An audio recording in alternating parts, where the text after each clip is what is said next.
All right, ladies and gentlemen, it is time for our main event. We've got to talk to him, we've got to meet him, now we get to hear what he's got while he gives his message. Once again, please get up for Michael Petkewec. Thank you very much. It's great to be here. And I want to make sure, is the slides coming up? I haven't seen them. So, but what I want to talk about tonight is leadership in our churches. It's something that when John said to me, oh, I want you to do a 15-minute message, and I thought, what is the most pressing thing for me right now? And what sorts of things have I been really dealing with a lot? And right now in our district, at the East Central District, we are doing every Sunday in January. We are traveling the district and going to different parts of the East Central District to actually do training about administrative council, being a lay leader, SPRC, and also we are doing finance committee. And these are trainings, and they're from like 3 to 5 in different places. It's going to be in Clinton this coming Sunday, and then the next Sunday is in Dubuque. We've already done it in Williamsburg, Iowa, and we did one in Cedar Rapids as well. And when I thought about what I'm going to do, leadership development was something that, as I travel the district and the state, I keep hearing things like, we're tired, we're doing too much. It's the same people who are doing everything in the church. We need to replace people.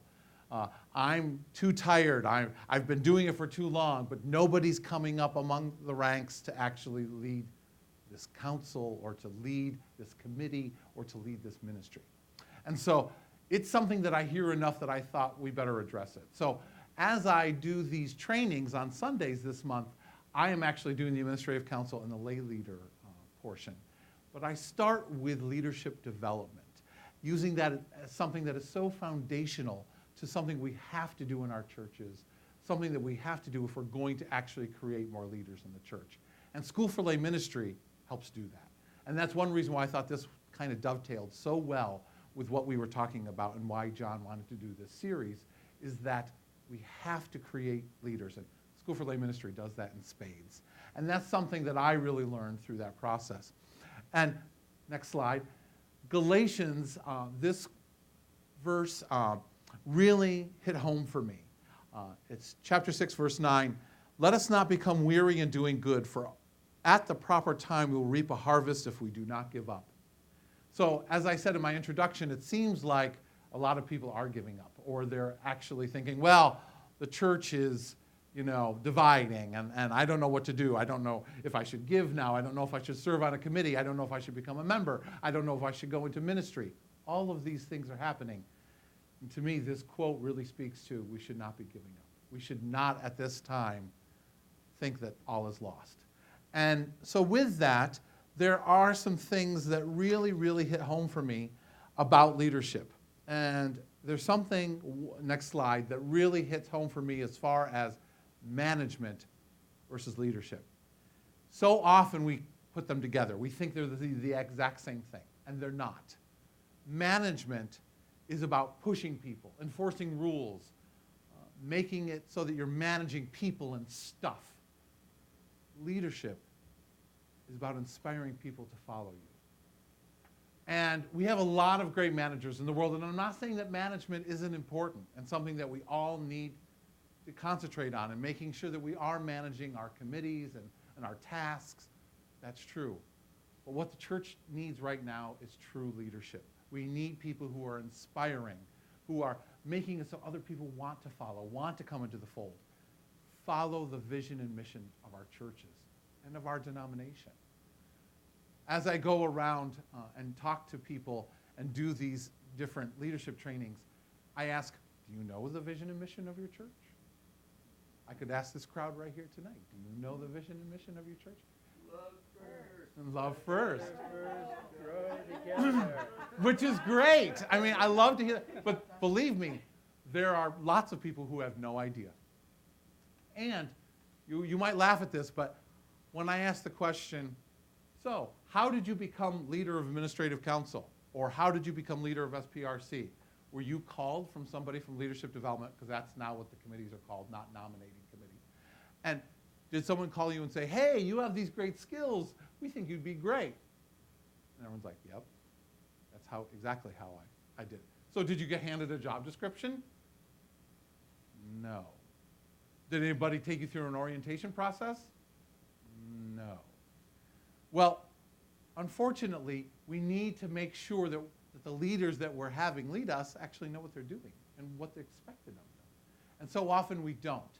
And there's so many times also when people will check their skills and experience at the door when they become a committee member or they become a leader of a ministry. And instead of, like if you're an accountant, I want you on finance and I want you to use your accounting skills. Don't just drop those at the door. So many times in nonprofits, they just want to like say, oh, I want to do the fun stuff. I don't want to do what I do in my daily life. We want you to do everything because that's what's really needed in our churches.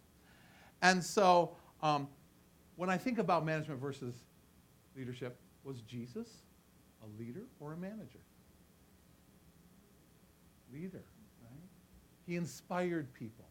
He didn't yell at them. He didn't, wag his finger and say, you do this, you do this. He didn't do that. He talked in parables. He led by example. He healed. He did things that inspired people. That's something that we need to find out how to do more and more as people in our churches. So, next slide.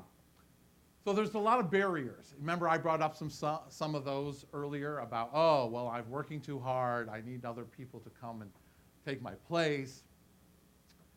Time seems to be the thing that is so precious right now, that we don't have enough time to devote to running a committee or to doing something where we really investigate all that's needed to actually do the job.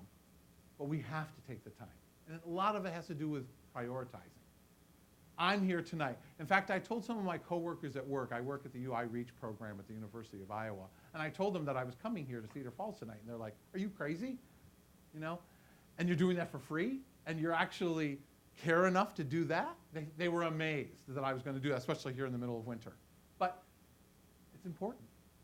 Because if I'm going to be a leader in this church, if I'm going to be a lay leader, in the title, then I have to lead by example. I have to do what it takes. I have to go the extra mile. I have to take the time. People on those Sundays when I'm 3 to 5 at various churches, they're like, what are you doing? And I'm like, well, I'm not watching football. I'm not doing all of those things that so many other people do because church and making it better is important to me. Resources. Everyone complains about there's no money in the church. There's not enough money in the church to do the things we want to do. Ministries don't have enough money. I would like us all to thinking about things from an abundance model rather than from a scarcity model. We can easily talk about all that we don't have, but we could concentrate on what we do have.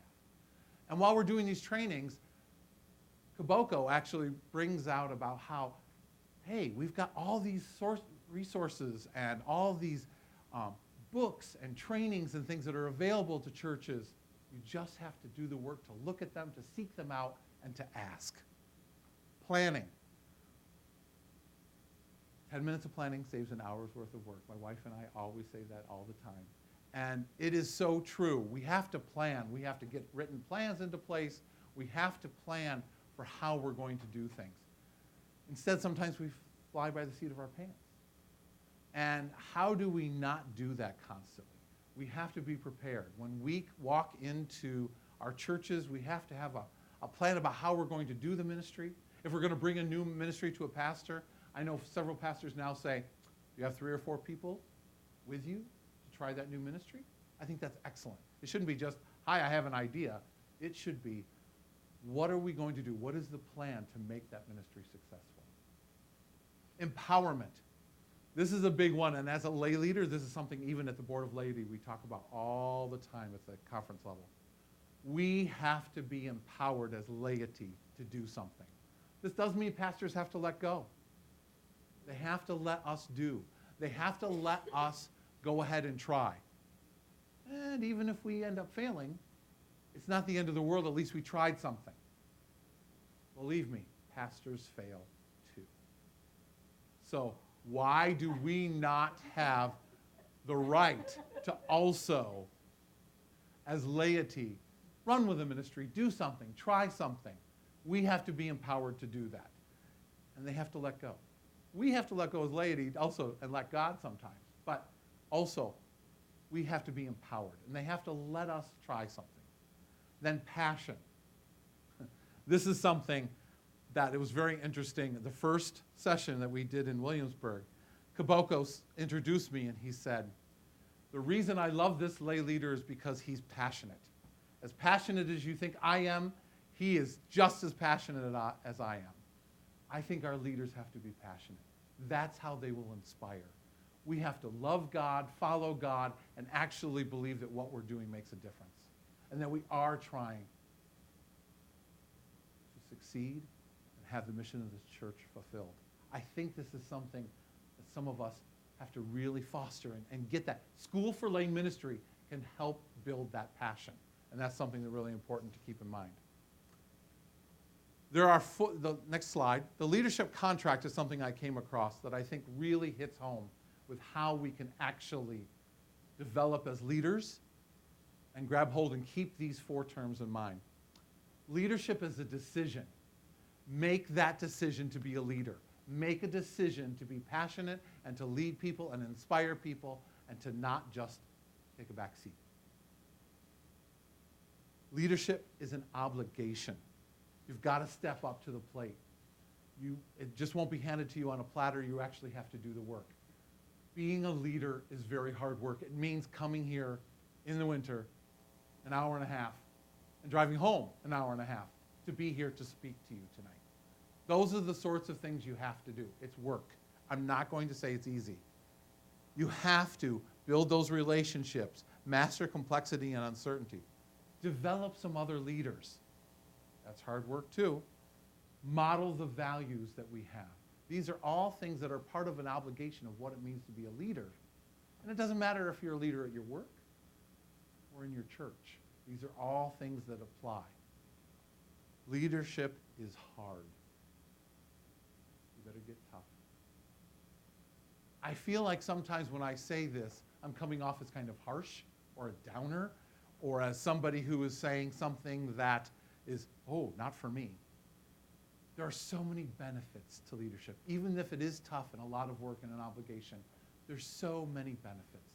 When I see somebody who comes to church and develops and really starts joining committees and getting to things. I remember there was a church member who talked to me about coming to First United Methodist Church. And she came to me and she said, like, why should I choose this church? And why should I join this committee? And why should I do this? So I got her engaged. I do theater on the side. That's why I'm Theater Mike.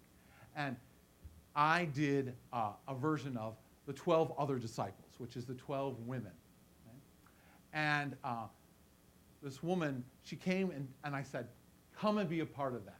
She's like, I've never done anything like that in my life. Well, come and be a part of it. Do it anyway. And her name is Beth. And she did it, and it was a wonderful experience for her, and she immediately got involved. She would join committees. She joined a Bible study. She started doing things. It's life-changing to do that sort of thing. Get engaged. And I was pretty tough. Even my wife was actually in a production of that we did at our church. And I can be pretty tough as a director. And that's something, though, that it creates a good product. It's pursuing excellence, which is something that I think we need to do in our churches more and more. And leadership is a community. We have to connect. How do we connect with others? It's all about relationships. John asked me to do something, to come here, and I did. It's because we have a relationship. And that relationship was built for School for Lay Ministry. You will not find better relationship building. We bear our hearts and our souls in these sessions. We're there for 3 years learning from each other and sharing pain, but also a lot of wonderful things too. Those relationships are important, and that's what you can do in your churches. That's also part of leadership. Next slide. So to end and to summarize and to get all of this down, what I want you to remember as you leave here tonight that about leadership is that you should honor people as people, not as objects. Don't just say, hey, you want to come and join this? No. It is, I'm going to make you prepared. I'm going to treat you as a person who needs to know things and who needs to be Communicate with and build relationships. Have a plan. You've got to do the hard work, so you might as well have a plan to make it easier. Build on people's strengths and interests. A lot of you probably have taken some kind of spiritual gifts inventory or something like that. But also, people will speak to you. If you build those relationships and you're really talking to them, they will tell you what they want to do. They will tell you. I once had a pastor in Maryland who said, oh, well, you should do that because you're really good at that. But that wasn't their passion. And I used to say to her, stop. Stop making people feel guilty to go do some committee that you want them to do when you need to know what they want to do, what is important to them, what motivates them, what makes them excited to do work in the church. Communicate with each other. Trust each other. I trust John. I know when John said, come on, come and do this, this is worth doing. It is something that you build over time, and that trust is so important. Empower. Again, can't say it enough. We have to be empowered as laity to take on leadership roles. Something that I learned when I worked for the medical school at the university before I went to Reach from my boss at the time. She said, you don't have to know all the answers. It's in the room. So in this room, we can all work together. We can connect. We can build those relationships and figure everything out. I don't have to know everything as a leader. The answer's in the room. Trust that. Know that the answer's in the room. Again, the abundance model. Don't think that there aren't resources, that there isn't help, that there isn't people and money and resources to be able to get work done. It is there. And in the end, let go and let God. Because God is what this is all about. That's why we're here. That's why we're working hard. That's why we're becoming leaders, to lead people to Christ. It's so important. Don't be like the typical Methodist who only invites people every 38 years to church. Do something. Be a leader. Connect. Get out there. Let go and let God. Have a great time. Bless you all.